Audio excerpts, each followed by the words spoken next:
नमस्ते, जय माता दी, श्री शिवा नमस्तुभ्यम। और आप सब अच्छे हैं, ऐसा मेरा उम्मीद है, ऐसा मेरी भोले बाबा से प्रार्थना है कि आप सब जहाँ रहें स्वस्थ रहें और मस्त रहें।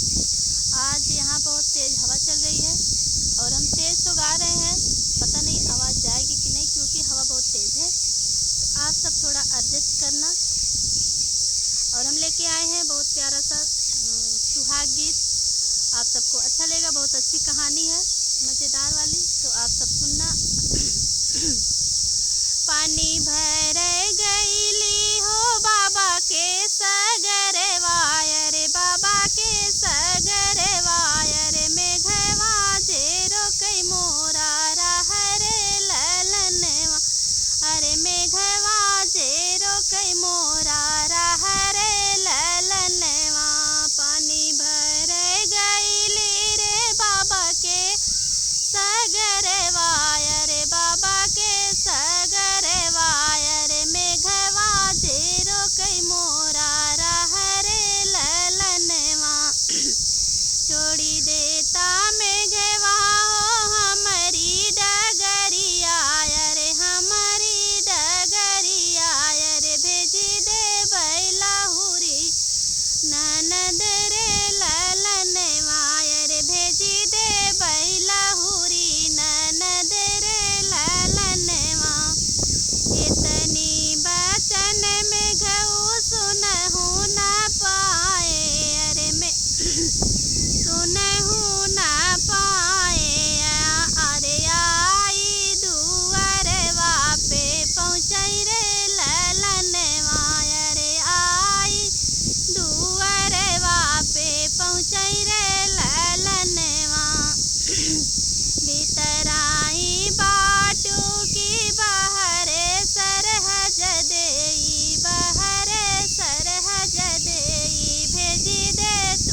अरे मेघऊ के लाई गए उठाई रे ललनवा, अरे मेघऊ के लाई गए उठाई रे ललनवा।